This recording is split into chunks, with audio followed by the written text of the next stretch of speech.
¿quiénes son todos? Digo, hay muchos políticos, algún político que otro decías. ¿Diputada? Sí. Bueno, está Pilar Rahola con nosotros, estamos analizando obviamente lo que pasa en la Argentina y en el mundo. El partido vení para acá porque ya es un fracaso, así que si no te querés amargar, venite para acá con nosotros. ¿Va a perder Argentina? ¿Va a perder? Estamos perdiendo, Pilar, 3-0. Estamos perdiendo. Juega Messi. Juega Messi. No es su culpa, ¿eh? Metemos Messi, lo hemos discutido bastante. Messi es nuestro, Messi. ¿Sos del Barça? Claro que soy del Barça. ¿Cómo no? Sí. Bueno, y además lo adoramos a Messi. ahora Liliana Franco se va a pasear en ropa interior para levantar, necesito levantar. Entonces, ¿sabes qué? El rating se desafina. No. Bueno, ¿te han dicho que me mandan a Messi? No se preocupen, nos lo quedamos, no hay problema. Es el tipo más importante de la historia del fútbol. Si no lo quieren, adelante. Es el mejor jugador del momento del mundo. El más grande de la historia es Diego Armando Maradona. Bueno, usted quédese con Maradona, que es un tipo muy simpático, y yo me quedaré con Messi. No hay problema. Tranquila. Bueno, Gloria López siempre está enfadado, por Dios. No ve que Messi es un gran jugador. Pero él es maradoniano y cristinista. Ah, bueno, pues que usted viene, critica a Cristina y dice que Messi más que Maradona, está todo mal. Pero yo pensaba que se le había curado, no sé. No es una enfermedad, no se cura. No, pero no se ha ido del país, yo me acuerdo de eso, me dijo que se iba. Yo pensaba que me lo encontraría. Norteamericanos ahora. Yo pensaba que me lo encontraría en Barcelona, digo, mira, voy a tener a Brancatelli por Barcelona, porque ¿verdad que lo dijo que se iba del país y ganaba Macri? Sí, como Miley Cyrus. Pero a lo mejor aún no lo sabe que ganó, no sé. Pensé que iba a ser más cristiano. Un beso, venga, hombre. Era más objetiva. Relájate. Bueno, me gusta para una obra de teatro en Carlos Palas. Veo que muy bien recibido. Brancatelli y Rahola. Bolos no haremos. Muy bien. Bueno, a ver, Gloria, por favor, tu pregunta, sí. Mira, quería que me comentaras esta decepción y este fracaso de la clase política, ¿cómo se arregla, no?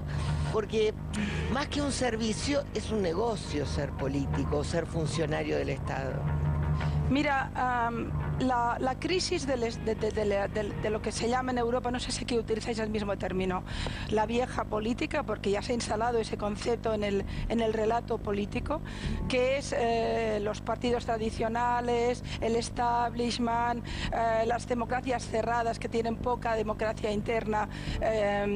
Por ejemplo, la americana o la anglosajona todo diputado tiene una representación muy directa con su gente, pero en España, por ejemplo, que las listas son cerradas, uno puede tener un diputado por Cuenca que vive en Albacete, es decir, y todo hace, después hay una corrupción sistémica, hay unos problemas de financiación de partidos, y estamos en el mundo de las redes sociales, en el mundo en el que la ciudadanía se comenta unos a los otros lo que ocurre y establecen relatos alternativos. Y entonces, claro, toda esa política que ha llevado tantos años instalada con mucha fuerza en el poder, al lado y lado del espectro ideológico, está en crisis. Y fíjate que en todas partes Europa es un mapa donde todo ha crecido, el populismo en muchas derivadas, y se ha roto ese establishment. Brexit es populismo, por ejemplo, a pesar de que la City necesita a la Unión Europea y están medio enloquecidos, pero ganó. Fíjate, los referéndums se están perdiendo. El referéndum de la paz en Colombia se perdió contra pronóstico también de los periodistas, de manera que tenemos que empezar a entender que hay un relato oficial que es el mayoritario nuestro y hay un relato por debajo que está rompiendo esquemas. En España han crecido dos partidos nuevos, bisagra, que de golpe han roto el bipartidismo y están hundiendo al Partido Socialista, que puede acabar como el PASOK. El PASOK griego se hundió. En Francia ya ves el panorama. ¿Qué te digo de Hungría? Que en Hungría están con el tema de la inmigración, con unas barbaridades terroríficas, ¿no? El Brexit inglés. ¿Qué te comento del tema ruso?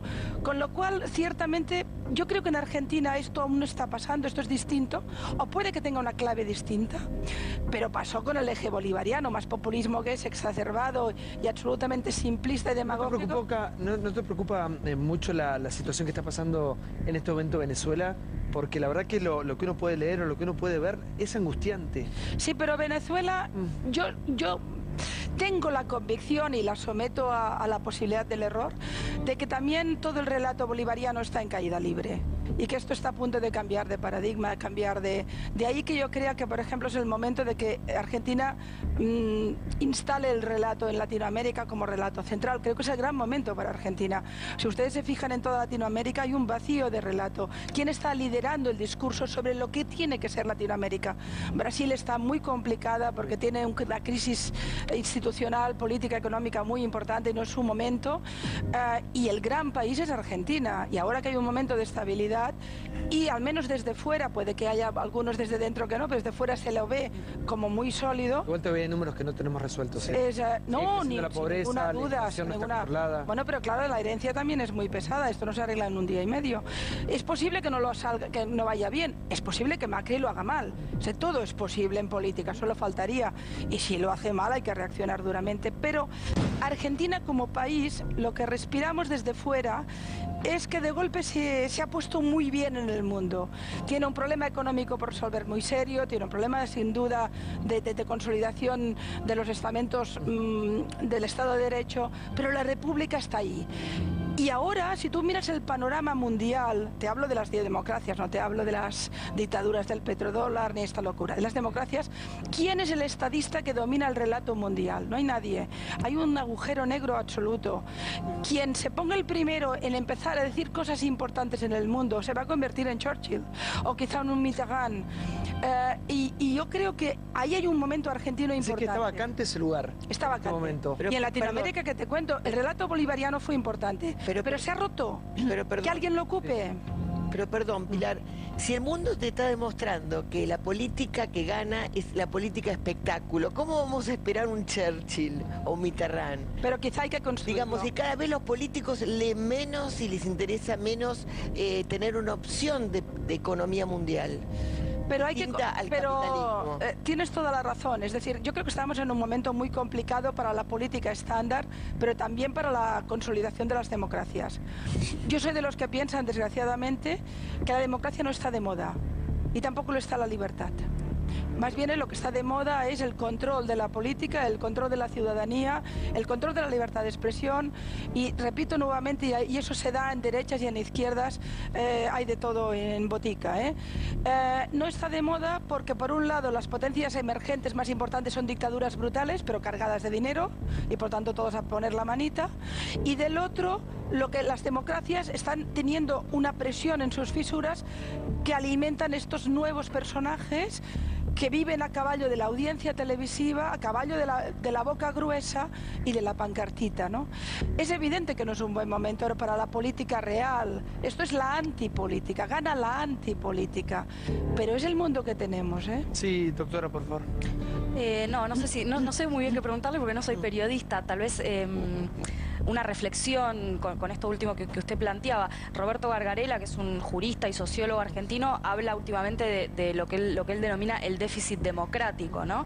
Y suena un poco a esto. En la Argentina pareciera que esto está presente y yo creo que en algún punto la elección de Trump demuestra que esto es así. No sé qué le parece a usted esta idea. Digamos, no sé si es que la democracia no está de moda, sino que lo que hace falta es más democracia en un sentido de una democracia un poco más robusta que permita que los ciudadanos participen de la toma de decisiones, no solo cada 2 o cada 4 años cuando votan, sino en la cotidianeidad. Y esto en Argentina hoy sigue sin verse, ¿eh?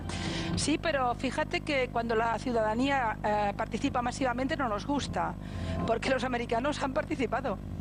Ha habido un voto masivo y sin embargo el resultado nos inquieta, ¿no? Pero es que eso es la democracia. Yo estoy relativamente tranquila con Norteamérica porque la democracia americana es muy solvente, es muy potente. Los poderes del Estado están muy bien separados, son independientes, tienen un control muy férreo y por tanto yo creo que ahí aún hay márgenes más tranquilos. En cambio estoy mucho más preocupada por nuestras democracias, donde ciertamente yo, por ejemplo, yo estoy convencida que hoy por hoy en España hay un déficit importante democrático. Se resuelven, la manera de gobernar de Rajoy durante muchos años ha sido prácticamente de decreto ley, sin ningún tipo de oposición. Ahora que hay un Parlamento fragmentado y que hemos estado sin gobierno tanto tiempo y hemos hecho un espectáculo dantesco, veremos cómo va la cosa. Estará obligado a gobernar o a pactar. Tiene conflictos muy importantes que no ha resuelto. Tiene el conflicto territorial y lo resuelve vía jueces, no vía política. Tiene el conflicto económico y lo resuelve y no lo ha resuelto. En España hay un 56% de paro juvenil. que es una locura. Y tenemos un paro endémico que no para, nunca baja, ¿no? Y claro, cuando tú tienes todo esto y de golpe la ciudadanía empieza a tener una mentalidad más de intervención, porque tiene redes sociales, porque tiene Facebook, porque participa, porque en las televisiones puede decir lo que quiera, porque tal, tiene esa sensación de democracia popular, pero el sistema no es democracia popular. Y entonces entra en crisis y es cuando el tipo que le sale con la coleta o la pancarta es el que lo seduce. Sí, Rodis. Sí, Pilar, recién decías vos que vos respirabas Argentina desde afuera y que veías como un país pujante o por lo menos con un buen futuro, ¿no? Tal vez nosotros desde Estados Unidos también no estamos teniendo esa mirada, porque vos también decías que el resultado de Estados Unidos era también el gran fracaso de los medios, ¿no? Pero, sin embargo, a Donald Trump lo apoyaban cadenas como la Fox, ¿no? Bueno, pero Fox que tienen audiencias importantes, ¿no? Por ahí todavía lo estamos viendo como una mirada con los medios más progresistas o por ahí los que consumimos nosotros y no realmente como es la realidad argentina, porque digo, te pongo por el ejemplo tuyo que vos decís que respirás a Argentina como un país pujante y sin embargo faltan cosas acá también. No, eso es evidente. No, a veces la mirada distante, lejana, te da una percepción global que por supuesto no aterriza en el detalle y ahí nos equivocamos, pero en cambio te da una apariencia o una sensación de que algo pasa, ¿no? La imagen que había de Argentina hasta hace poco era muy dura. Pero no me lo invento yo, es que era muy dura. Era una imagen de país con muchas dificultades en seguridad jurídica, en libertad de expresión, bueno, es que no quiero alargar porque creo que estamos en otro momento. Y en cambio el tándem que llega, y yo me lo miro un poco más porque realmente para mí Argentina tiene una cadencia especial, el tándem que llega es que esta etapa es una etapa por reconstruir, una etapa complicada, con problemas endémicos importantes, pero que está en una buena senda. Esa es la impresión que llega. Y por eso yo digo que es un buen momento para que Argentina plante su bandera en Latinoamérica, seguro. Alguien tiene que decirle a Latinoamérica qué senda seguir. Lo ha hecho Chávez y Maduro durante mucho tiempo, pero no era la senda buena. Estaba fuera de eje eso. Y yo creo que ahora hay un momento, y si no lo hace Macri, a lo mejor lo hará Chile o Brasil, alguien hará ese, porque hay un hueco, hay un agujero oscuro. Antes me preguntabais, ¿qué hacemos? Es que no tenemos estadistas que nos digan cómo resolver el problema en el que estamos entrando. Es evidente que nuestras democracias tienen que cambiar muchísimo, tanto en la relación entre el ciudadano y sus representantes, en cómo se vota, en qué se puede controlar. Todo está bastante por reinventar, es evidente. Y en Europa especialmente porque estábamos tan encantados viviendo como estábamos que nos ha estallado en la cara, ¿eh? No nos dimos cuenta del problemón. Y luego hay un tema que hay que ponerlo sobre la mesa, que es los tipos que mandan en el mundo, la inmensa mayoría de ellos son dictaduras atroces, que no nos preocupan en absoluto. No nos preocupa en nada. Y a mí me horroriza esto.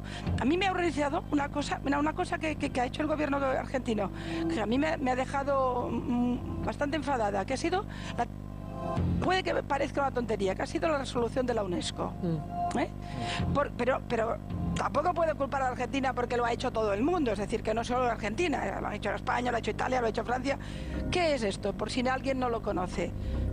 Bueno, pues por la presión de los países islámicos se hace una resolución en UNESCO, que es la organización que defiende el patrimonio de la cultura, para decidir que el Monte del Templo, lo que se conoce aquí por el Muro de los Lamentos, me parece, sí. El Monte del Templo de Jerusalén, que es donde se hizo el sacrificio de Isaac, bíblico, donde se hizo el primer templo para guardar la Arca de la Alianza. Es pura Biblia, es cultura judea y cristiana.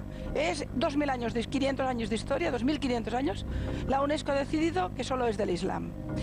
Y una resolución tan brutal como esta, que te niega 2.500 años de historia, la han votado a favor todos los países árabes. En contra 4, Estados Unidos, Inglaterra, Alemania e Israel. Y el resto, Poncio Pilatos, se abstuvieron. Y sinceramente, es evidente que yo, ¿cómo le voy a decir nada al presidente de Argentina de por qué se ha abstenido si lo ha hecho Francia? Si lo ha hecho España, se lo ha hecho todo Dios. ¿Por qué se han abstenido? Para no meterse en ese lío. Pero significa que las instituciones internacionales pueden permitirse el lujo hasta de matar la historia por intereses económicos. Y esto es una locura porque significa que no tenemos ni eso, ni instituciones que preserven el sentido común. Cuando uno vota en contra de la Biblia, de 2.500 años de historia, y lo hace la UNESCO, ¿En qué voy a creer yo que me queda como ciudadano? Y luego tenemos nuestros políticos diciendo, bueno, este lío mejor porque se va a enfadar Arabia Saudita, o se va a... ¿La respuesta? No está la respuesta porque hay 850 preguntas. Perdón. Estuviste en la UCA hablando, ¿no? Disertando. Estuve en la UCA, en UADE y en Palermo. Bueno, esto es las como tres todo, universidades. Es como todo eso junto. Yo he ido al Congreso. Ah, mira qué lindo. ¿Había gente? ¿Volvieron los vedores o no? Senadores y... ¿Volvieron los vedores que fueron? Se fueron a Estados Unidos. No, algunos quedan ahí. Algunos quedaron vedores. Hay que aprovechar la semana. Johnny, por favor, sí. No, compartiendo mucho lo que decía Pilar, ella decía, la realidad nos estalló en la cara a los países europeos. Acá también, Pilar, nos pegó ese 32, 33% de pobreza que todos sabíamos que era real, pero cuando lo dijo el INDEC, que es el Instituto Nacional de Estadística y Censo, nos pegó un cachetazo, un golpe durísimo en la cara. Cristina, recién que vos la mencionabas, la expresidenta, hablaba del fracaso de la vieja política. Yo me preguntaba, bueno, ella dice, en los Estados Unidos ganó alguien que representa la crisis de la representación política. Lo único del pueblo de Estados Unidos está buscando es alguien que rompa con el establishment. Y yo pensaba, ¿qué es el establishment político entonces en la Argentina? Y me gustaría preguntarte esto, porque acá la sociedad argentina, o por lo menos el 51%, que fue el que votó el cambio, que después habrá que analizar si fue bueno o malo, o está siendo bueno o malo, y si está cumpliendo sus promesas. ¿Por qué? Digamos, ¿por qué hubo un 51%? ¿Con qué se indignó la Argentina? Vos decías, en Europa la gente está indignada con la pobreza, con el tema de la migración. ¿Qué pasó acá en la Argentina para que también haya una especie de outsider, como es Mauricio Macri? No te digo antisistema porque Macri no es antisistema, pero que vino a generar el cambio. Es nuestro Trump, ¿sí? Bueno, yo creo que esa pregunta realmente la podéis responder mejor vosotros que yo, sinceramente, porque al fin y al cabo son los que habéis hecho el cambio. Los ciudadanos argentinos han decidido que optaban por una opción que ciertamente era más outsider que el resto. Pero sí que puedo atreverme a decir sin ninguna duda que en Argentina el sistema, el establishment es la Cristina. Eso parece evidente cuando llevas un montón de años gobernando además con un poder bastante autárquico y importante, y dejas el país como lo dejas. Es decir, yo puedo entender que cualquier peronista de nueva fornada, de nuevo cuño, salga y diga, esto está muy mal y vamos a otra situación y yo soy el bueno. Esto lo puedo entender.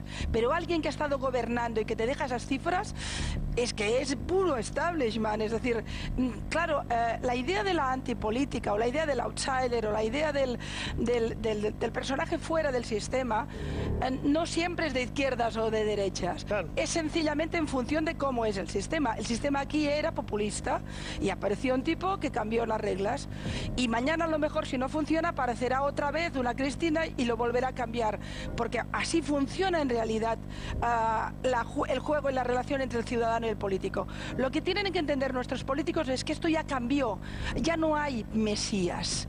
Hay gente que va a tener que dar muchas explicaciones de lo que... Pero para, yendo ahí, porque yo esto se lo he preguntado a varios analistas que han venido aquí al programa. ¿Vos crees que hay gente que vota, no solamente en la Argentina, sino en el mundo, buscando un papá o una mamá? Sin duda aún, pero cada vez es más. Fíjate, el voto, por ejemplo, americano, que en primera instancia podía parecer eso, que o votaban a mamá Hillary, que era la seguridad, o votaban a Trump porque era el sheriff. Tú empiezas a escuchar los comentarios de votantes en calle y hay ahí un trabajo mental de por qué han votado a cada uno, que no tiene que ver con el mesianismo. Tiene que ver con la confianza, es decir, estos me han fallado, voy a probar este. Y esto realmente es conciencia política, aunque no nos guste el resultado. Y los que han votado a Hillary también han votado conscientemente, este tipo es un loco, voy a votar a esta, aunque es la vieja política. Yo estoy segura que fue una mala candidata para los demócratas, precisamente porque era, como me atrevo a decir, aunque disguste, que Cristina sería una mala candidata para el peronismo. Forman parte de algo viejo, de algo antiguo. Esto va muy deprisa, la política tiene memoria de pez. Y por tanto, aunque Hillary sea seguro la mujer más preparada, es una tipa admirable en muchos sentidos, culta, inteligente, ha tenido gestión, ha sido brillante, defendió la sanidad, luchó por los derechos de la infancia, ¿qué te cuento? Pero a pesar de eso, ya no está ahí. Se fue hace muchos años y cuando lo ha intentado le han dicho que no, porque ya no está ahí, porque tiene un lenguaje muy antiguo y cambiaron completamente las reglas. Igual hay una cuestión fundamental en esto que lo van perdiendo los políticos con el tiempo, que para mí, por eso Trump le arrebata la elección y le va a pasar a muchos: la sensibilidad social. perder en decodificar lo que le pasa a la gente. En alejarse de la ciudadanía. Sí, alejarse y no saber lo que está diciendo la gente para decir eso. Muy hábilmente Trump dijo directamente lo que mucha gente quiere escuchar. Pero yo creo que lo que les pasa a muchos políticos, que lo veo acá también, es que uno a veces los escucha hablar o legislar y uno piensa, ¿no? Esta gente no tiene ni idea lo que le está pasando a la ciudadanía, ni idea.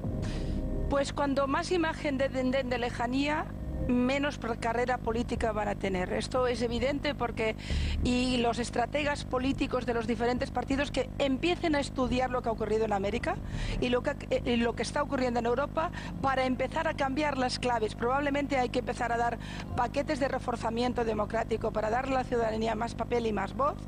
Tiene que empezar a haber más trabajo de calle de los diputados y senadores. Se tiene que ver en todas partes. Hay que dar explicaciones permanentes. Hubo épocas en que aquí nos hacían ruedas de prensa con preguntas. Pues es al revés, van a tener que dar muchas explicaciones. El micrófono hay que ponerlo hasta casi dirían en la habitación. Para que hay muchos políticos, hay dos diputados, uno de San Luis y otro de Córdoba. Brenda, buenas noches. ¿Qué tal? Buenas noches. ¿Hace cuánto tiempo estás en política? Empecé a militar en la universidad en el año 2000. Porque sos muy joven. Tengo 35 años. 35 años. Y tenía 17, 18 años. ¿Y qué opinas de esta vieja política que está un poco en baja, ¿no? En el mundo entero? Yo creo que hay que tener cierto cuidado con los discursos de la antipolítica, que creo que no son justamente que ponen en riesgo las conquistas de los políticos, sino que lo que ponen en riesgo son las conquistas de la ciudadanía, ¿no?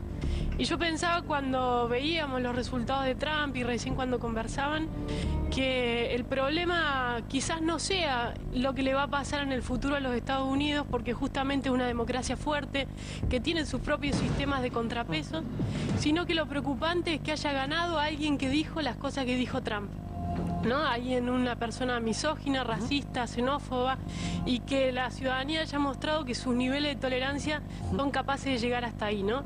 A partir de acá me parece que se abre claramente un nuevo capítulo por delante, que es qué va a pasar en aquellos países donde la extrema derecha e incluso también los populismos de izquierda se van a animar también a decir aquellas cosas, digamos, que cuestionan la esencia misma de las conquistas de los derechos humanos, ¿no? Pero ya lo hacen en Europa. Exactamente.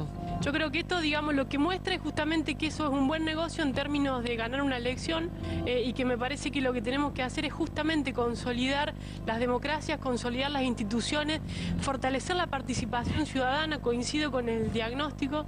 Hay que buscar los mecanismos para permear las instituciones de la política, porque si no, esa desvinculación obviamente hace pensar en una clase política alejada de las necesidades de la gente, que no representa, que no expresa, que no resuelve los problemas.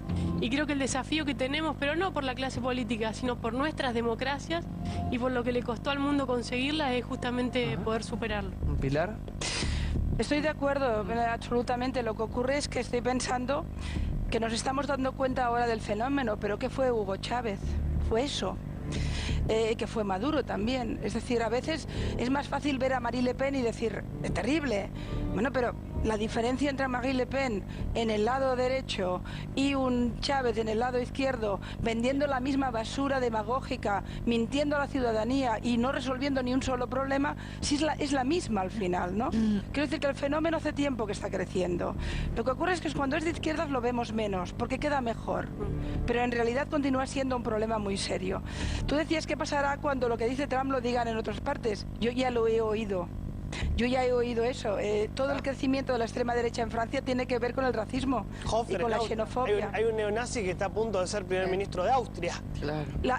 La extrema derecha austriaca, Austria, es que claro, es Austria, ¿eh? Va a ganar. Con todo lo que tiene de peso en la memoria europea. Y el tipo ha ganado, o prácticamente porque hay el lío judicial, va a ganar. El gobierno de Austria, que estamos hablando de la Mitteleuropa, estamos hablando de la memoria trágica. Es mucho peor que Trump. Claro, es porque que recupera lo peor del antisemitismo austríaco. Y el partido nazi, imagínate un partido nazi, no ya un partido de extrema derecha, medio... No, un partido nazi, con la cruz gamada, en el Parlamento griego. Recordemos además que Austria siempre fue el mayor soporte para Hitler. Absolutamente. Siempre fue así, y el sur de Alemania casualmente es esa parte. Sí, pero Alemania ha hecho una evolución muy seria y muy importante. Pero Austria no, Austria como que se... ¿Estuviste con el presidente Macri? Sí. ¿Y de qué conversaron? ¿Le planteaste de que hay una posibilidad de un liderazgo? A ver, me permitiréis que yo respete la confidencialidad porque me parece que es lo correcto, siempre lo hago con un presidente, con alguien que tiene la deferencia de darte un tiempo y de charlar. Por tanto, te voy a responder lo que dije yo en todo caso, me parece, y quizá como lo vi, pero más allá de esto no voy a aterrizar. Sí, yo lo mismo que he dicho aquí, lo comenté con Macri, le dije, creo que es un momento para Argentina, creo que hay que hacer un liderazgo importante. Estoy convencida que el político que empiece a tener un relato sólido, que afecte a los intereses de la gente y que además tenga unos horizontes, va a ganar el discurso, va a ganar, bueno, lo que llamo el relato, el lenguaje. Porque hubo un tiempo en que realmente había gente que marcaba las pautas del mundo y durante mucho tiempo fueron los americanos. Yo no veo de momento a Trump como gran estadista, me permitirás, pero tampoco veo a nadie. No sé si Macri podría llegar a ese punto, pero sí que veo que en el continente latinoamericano, Argentina, que a veces os olvidáis que es un país muy importante, que en Europa, al menos la Europa mediterránea, especialmente el mío, ha habido épocas donde nos hemos nutrido del pensamiento político argentino, ya no del intelectual que te cuento, ¿no? ¿Por qué no juega muy fuerte en ese terreno? O sea, más allá de resolver a Argentina, también hay un discurso que hay que hacer sobre el continente muy importante, porque yo lo veo muy huérfano, y yo eso se lo dije al presidente. ¿Y cómo lo viste? Yo lo vi, a ver, si tuviera que definirlo, yo había conocido poco, la verdad, pero lo había visto en alguna otra ocasión y me parecía un tipo un poquito más relajado. Y el otro día lo vi muy responsabilizado en el cargo. Me pareció que tenía una responsabilidad preocupada y al mismo tiempo confiada. O sea, me pareció un hombre que había hecho un diagnóstico muy severo de los problemas que había en el país, los ponía sobre la mesa, que creía tener la capacidad de resolverlos, que necesitaba tiempo para ello porque esto no era muy fácil, y después había algunas ideas que a mí me parece que forman parte de la conversación que tenían bastante sentido. Yo vi a un hombre muy presidente. O sea, de golpe ya no era Macri, era el presidente de Argentina. A ver, diputado, y eso me pareció interesante, sí. Diputado Ricardo. Bueno, yo la escuchaba a Pilar hablar de los déficits de nuestra política y de nuestra representación, pero quiero poner en valor algo muy importante que ha pasado en el Parlamento argentino. Incluso en nuestra Argentina, donde hay provincias, donde hay un festival, diría yo, de superpoderes a veces para el manejo del presupuesto. Incluso en la mía, San Luis, que es una de ellas durante muchos años. Un festival de superpoderes donde prácticamente muchos bloques oficialistas son, diríamos, escribanías del Poder Ejecutivo. Y el Parlamento argentino, por voluntad política del Gobierno Nacional, ha dado un paso importante. Hay muchos déficits, sin duda. Por ejemplo, reducir la discrecionalidad de la jefatura de gabinete en la asignación de los recursos de la nación a las provincias. Es decir, acotar los superpoderes. Ese es un mensaje muy importante. Veníamos de una década de superpoderes que ha provocado una enorme discrecionalidad en el recurso de la distribución de los recursos del país. Eso fundamentalmente en el periodo de Cristina. Cambiemos el presidente Macri, el Parlamento, que es mucho más que el Gobierno Nacional, sin ninguna duda, ha dado un paso muy importante en acotar una de las herramientas más discrecionales que produce mayor injusticia, mayor descrédito. Eso no quiere decir que no haya, digamos, todavía una fuerte interpelación de nuestra sociedad a la clase política. Porque hay que estar cerca de la gente, por supuesto, en un país donde hay pobreza, donde hay necesidad. ¿Qué va a pasar? ¿Pero por qué? Porque el discurso ese yo lo escucho desde que soy chico. Sí. Hay que estar cerca de la gente, que estar cerca. Aparte siempre se le habla a los sectores más sensibles durante la campaña y después no pasa absolutamente nada. Siempre se le habla a los jubilados, se le habla a la gente humilde, se habla de hacer rutas, se habla de hospitales, se habla... Educación. Sí, y seguimos en la misma y no salimos nunca. Pero pasan cosas, ¿eh? Es decir, sí que pasa. Pasa que, por ejemplo, llevamos un tiempo equivocándonos en los pronósticos, es decir, están pasando cosas porque ciertamente empieza a haber una cierta rebelión de los ciudadanos respecto a lo que les venden y no lo compran tanto. Pero a mí me parece una medida muy importante en la línea de lo que hablábamos de mejorar la percepción democrática y la gente, ¿no? Porque la política se hace con los presupuestos. Sí, la política es dinero y que el dinero esté más controlado y más controlado en el territorio, si entendí, era esa la idea, ¿no? Y menos discrecional, me parece muy bueno. ¿Y qué pasa con la corrupción en los gobiernos de Latinoamérica principalmente? Bueno, ¿qué pasa con la corrupción en España? Con actos tan... Bueno, sí, en el mundo, pero ¿qué pasa con la democracia y la corrupción? Que de alguna manera es lo que ha castigado tanto, yo creo, también en el electorado en los Estados Unidos a una candidata como Hillary Clinton, ¿no? Que representaba a la política, a la vieja política, a la política tradicional, siempre ligada con actos de corrupción. En el caso de Hillary no es tanto la corrupción como la imagen de que teniendo el poder hacía lo que quería. Es decir, por ejemplo, parece una tontería, pero todo el tema de los 30.000 mensajes borrados, etcétera, tienen que ver con tengo el poder y por tanto, y en una democracia como la americana, que le gusta tanto la transparencia, eso fue potente. Pero bueno, la corrupción, el problema de la corrupción siempre es no que haya corruptos, porque el corrupto existe en todas las casas, o el posible corrupto. El problema es que el sistema de control democrático no lo impida. Es decir, lo que tenemos que reforzar es el sistema democrático para que cuando salta un corrupto no pueda enriquecerse y los mecanismos funcionen para detectarlo inmediatamente y echarlo, aparte de llevarlo donde tenga que llevarlo. Yo creo que cuando se producen situaciones de corrupción sistémica muy importante, lo que falla es el sistema. Y voy a poner, en lugar de hablar de Argentina, hablaré de España. España tenemos hoy por hoy un gobierno, un partido, que tiene sus dos tesoreros de partido, los tesoreros del Partido Popular, durante más de 15 años, tesoreros, en la cárcel, que tiene su sede central en la calle Génova pagada con dinero black, con dinero negro, que tiene a una parte importante de cargos del Partido Popular en la época Aznar y en la época Rajoy que están en sumarios judiciales, que tiene de las grandes empresas constructoras, están saliendo todas en los sumarios judiciales, y no ha pasado nada porque no ha habido ni una dimisión política. Y luego está el Partido Socialista también con la corrupción y también hay en todos los partidos ha tocado. Cuando tú miras el panorama en España dices, ¿qué ha fallado? ¿El tipo que está ahora en la cárcel o el sistema que lo permitió? Porque tú puedes ser corrupto un año, pero cuando eres corrupto 15 años y amasas una fortuna enorme, te falló el sistema. Falló el Parlamento, fallaron los periodistas, fallaron incluso los jueces y sobre todo fallaron los mecanismos de control del propio sistema que permitieron un agujero negro allí. De manera que cuando tenemos un problema enorme, grande de corrupción, lo que tenemos que preguntarnos es qué hay que mejorar para que eso no pase. Porque si no es que no tenemos, finalmente tenemos lo que tenemos una ciudadanía diciendo todos roban, todos son iguales y por tanto, pues mira, este que es rico y que tiene avión propio, igual este no roba. Igual ¿no? Estamos acostumbrados, obviamente que no todos, pero uno está acostumbrado desde que es chico a ver que el político del lugar donde viene es rico. Hay mucha gente que se mete en la política para hacer negocio y eso pasa acá y ha pasado un montón Pero eso no es cierto. Un acá político, sí, aquí tienes diputados, acá sí. Todos sabrán que un político que no mete la mano en ninguna parte el sistema seguramente ganaría más dinero en el ámbito privado. O sea, la ciudadanía tiene que saber que el buen político, si es un tipo preparado profesionalmente, probablemente está perdiendo una plaza en lo privado que tendría más dinero. Y que sin embargo tiene un instinto de servicio público. Ella me comenta que desde los 17 años milita en un partido. Significa que tiene conciencia política desde siempre. No, yo igual siempre que veo a alguien sub 40 creo que son los que van a cambiar la política. Pero esta chica, no sé cuál es tu profesión. Es diputada. Abogada. Pero es abogada.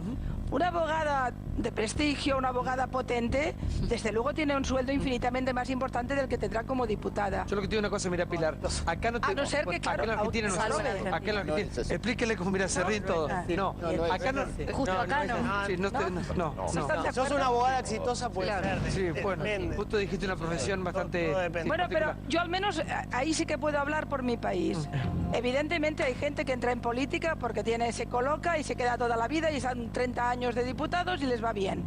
Pero hay gente que tiene profesiones importantes que opta en un momento determinado por entrar Y yo conozco diputados de diferentes colores que ganarían más en lo No, pero obviamente que hay de todo, Pilar. No te quiero... debate. Por favor, pero no te estoy diciendo Pilar. que no sucede acá. Por favor, no te estoy diciendo que no sucede acá. Ahora, la política como negocio existe y en demasía. Existe si falla la democracia. Bueno, entonces no es tan fácil meter la mano. Meter la mano implica, oye, el dinero está regulado, los presupuestos están regulados, el Parlamento existe, existen los ministerios, existe la prensa todo el día con su lupa. No es nada fácil, a no ser que esté todo muy podrido y por tanto no controle nadie.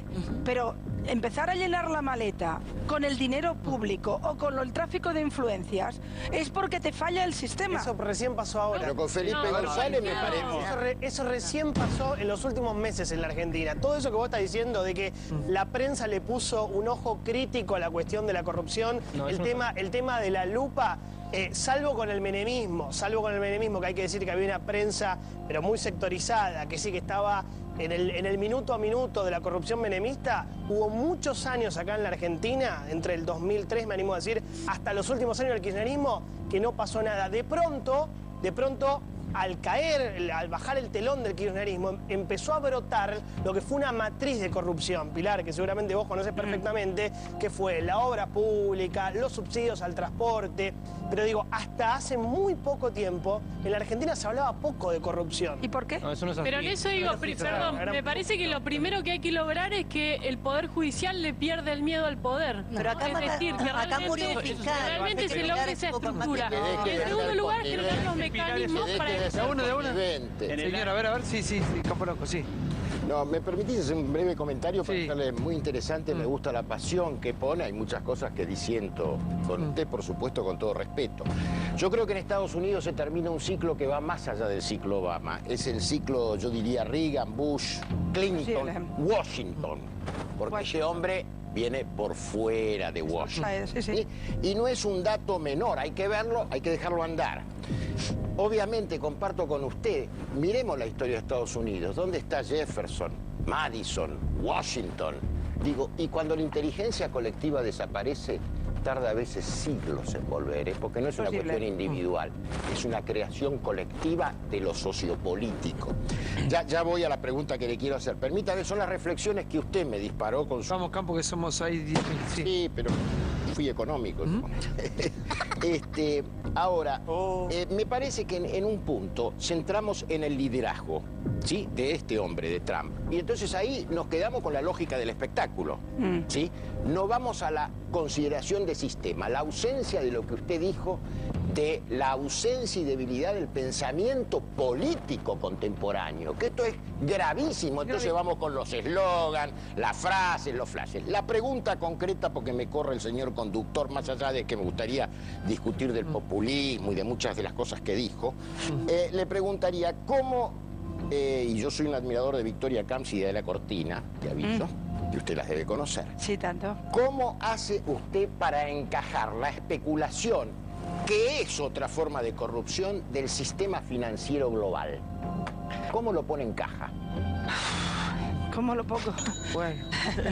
La verdad es que abre usted un paquete considerable. Perdón. Porque usted me estimula, ¿no? No, y me encanta que... Me encantaría conversar con usted. Me encanta. Está casada, Campolongo, ubíquese. No, pero acá no perdona a nadie, con luz, con todo. Herramientas del Estado. Luz, se está cortejando. ¿Qué pasó? Está casada, Pilar. Sí, pero es un señor atractivo.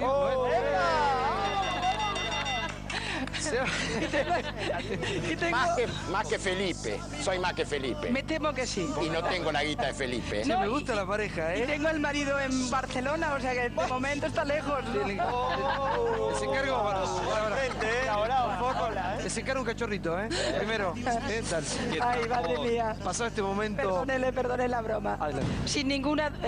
si entendí su pregunta, tal vez en los términos que me ha dicho, usted está hablando de cómo los grandes movimientos financieros acaban siendo los que dominan el mundo y dominan también la política. Sin ninguna duda forma parte de la crisis. Forma parte de la crisis de la política en el momento en que un consejo de administración puede tener más poder que un presidente de gobierno. Por supuesto.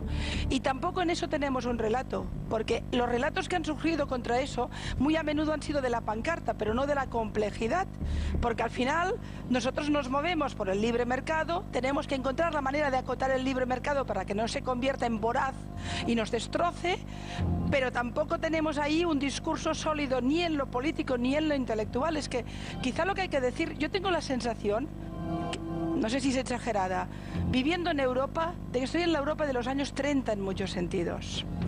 Una crisis profunda de valores, un miedo atávico de la gente que los hace retrotraerse hacia posiciones extremas, un debilitamiento de los sectores centrales, unos liderazgos políticos preocupantes, vuelve el racismo, vuelve la xenofobia, el miedo al inmigrante. Todo esto está pasando ahora a Europa, en la tierra donde teóricamente se inventaron parte sustancial de los valores del siglo XX.